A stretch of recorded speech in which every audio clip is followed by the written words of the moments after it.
Oh, okay. So like a lot of the pieces are actually finally being connected, and we're starting to get like a really interesting. Like this episode was honestly one of my favorite episodes of the season. To be honest, things are starting to be put together. We're seeing a whole bunch of more mind fucks, though. I'm wondering how everything is going to end now that all of these pieces have been put together.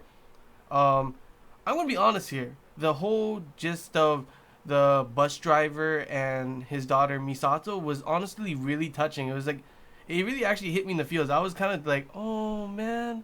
And when she was like Tadaima and Otosonic, and even when they, he accepted her and he was able to go out into back into the real world, and she was still there a little bit and saying, you know, even though she's a fake version of at the moment, like even the fake Misato loves you too.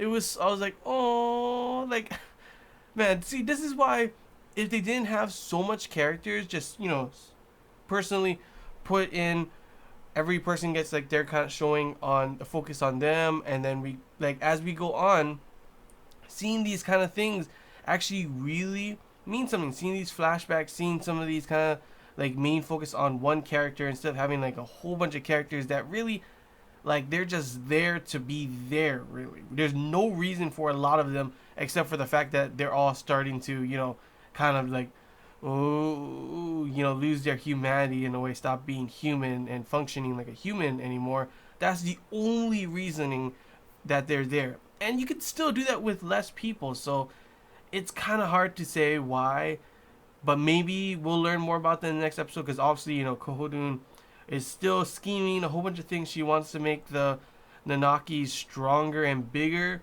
That's why she's there. Um, Jack and Judge Nis, or whatever his name is, pretty much spelled out what's going on there. And like, they have, of course, some people hostage. I don't know what they're doing there, why they're going to kill people, if that's the plan, but I'm guessing she only needs certain people.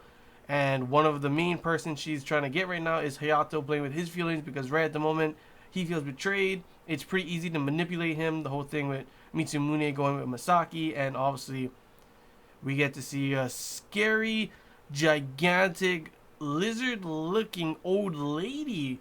And I'm wondering too, like, why is everyone else saw it too? All four of them, Mitsumune, Masaki, and Glasses, and Love Pond, all saw that thing. So I was like, what? Why aren't? Is it only one person be able to see it? So that's kind of confusing as well. We also find out that Reggie is actually Masaki's what's it called? Her Nanaki, which is actually pretty dang interesting. I was like, oh really? So she's actually fate. And seeing Mitsumune cry about that, I was like, yeah, that is sad. Like, so she just like created this kind of thing, and now she's just stuck in thinking that Reggie is real. And until she figures that out, she's gonna be thinking she's not gonna be able to accept that he is actually not real, and that's her Nanaki kind of thing. So that's pretty crazy. Like, I did not expect that reasoning. I was wondering why she couldn't see her Nanaki all along, and that is actually why Reggie is her Nanaki, and he's actually like, I guess he's trying to save her for one thing, and that's why he asked the bus driver to go and get Mitsumune, because he's pretty much the only one. And it was also nice to see like the whole, like, it's been so hard for she's never really thought of Mitsumune, and then finally in this episode when she's running, she thinks of him. He's like, Mitsumune, save me! And then here he comes, heroic Mitsumune, not knowing how to ride a bus, and just crashes into the trees. That bus though, that thing has been through like so much, and that thing is still good, man. Like, what the heck? And another thing, Yotsun is so funny, so hilarious as well. Like when he was on the bus and he saw Misato, like, ah! Or like also when like, wait, can you let me off the bus first? I'd be totally like that too. Like, I don't want to go back. And then in the end, it's actually, since they've already accepted it or not, their Nanaki, to which we learn about Yotsun's one as well, which is pretty interesting how he accepted his. Um, they just disappeared. So another thing I'm wondering is, what happens? They just like disappear, so the bus is gone, but they're still going at that speed. So wouldn't they just like whack, like fly into a tree or something? I don't know with that, but obviously the Kami-sama, the god, was pretty much talking about how he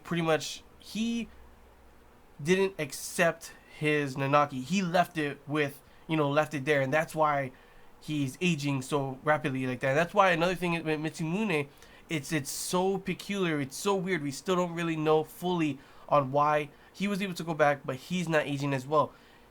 That's why he doesn't have the psychological scars. At first, it seemed like to get in. It's kind of like he accepted a piece of his Nanaki, but a part of it is still in there. So that's pretty dang interesting to see that kind of thing, because I wasn't expecting any of that either. I was honestly not expecting like most of what's been going on in this anime, and honestly, now that everything is finally piecing together, it's pretty dang interesting, and I'm happy I stayed for the ride. To be honest, like definitely not like the most amazing anime, but it's definitely like, just if you stick with this anime, you'll be pleasantly surprised towards the end, and like obviously you have, or you wouldn't be watching this review as well. So yeah, feel free to comment below your opinions on this whole thing so far, because so far, like seeing everything now finally being put together is pretty dang interesting. Learning about, finally the whole thing with Misaki, and that Reggie's her, Nanaki, how they get out of there, Yotsune and everything. Kohorun is still an enigma. Still, the question is, why is she doing all of this? It's still kind of strange on why she brought everyone there, why she needs this much people. And obviously, like, what does she want to do with these to strengthen the Nanaki and stuff, Because she's the one who brought them all here, and obviously probably drugged the old man, because it just so happened that the old man, on that day, when the whole reasoning he lives there is to stop people from going in, and he falls asleep.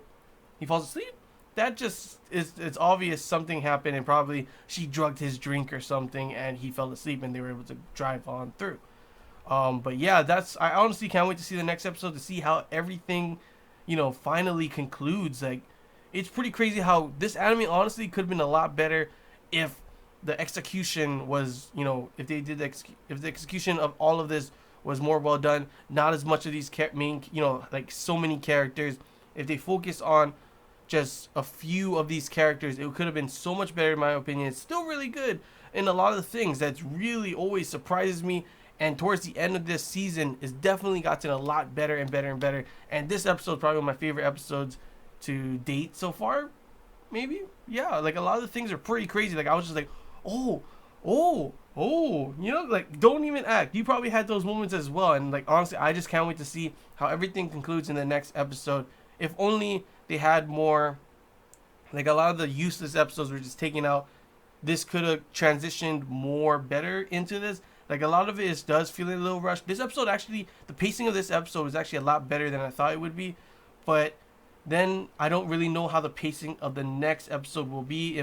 That one might be rushed, to be honest. I'm wondering if everyone's going to be saved. That's the main thing. Is everyone going to be saved? What's Kohorun's plan? And are they able to stop her? And just, like, how will everything pan out? Will everyone be the same? Will everyone be able to accept their Nanaki? Will only a few of them be able to, and a few of them be able to get out? Will it only be, Misaki and Mitsumune? Will Hayato be able to get over his, obsessiveness of having, Mitsumune as pretty much a slave kind of thing?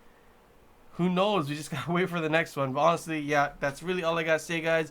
Hope you guys enjoyed this Anime Kingdom review. If you have any questions, feel free to comment below. If there's anything I missed you want to talk about, comment below as well. And yeah, feel free to comment your opinions on how the season has gone so far, how you feel about this episode, how you feel about what's going to be happening in the next episode, what do you think is going to be happening in the next episode. And yeah, we could talk about it, because it's actually pretty dang interesting, everything that has gone down in these last couple episodes. And I'm excited to see how this ends, and hopefully it ends well, to be honest. I'm hoping that they execute the ending well, because like, I'm kind of scared that it might just be, now that there's only one episode left and there's still a lot more things to do, the pacing might be a little sped up, it might be too fast paced, and everything might just be like shit. Though everything might get really, well done. Who knows? We just have to wait and see, like I keep saying. But yeah, that's the one thing with Mayoga. We never know how this will end and how it will be in the next following thing. It always surprises us, you gotta admit. But yeah, hope you guys enjoyed this Anime Kingdom review on episode 11 of Mayoga. There's only one episode left, so can't wait for that episode, guys. So until next time, see ya.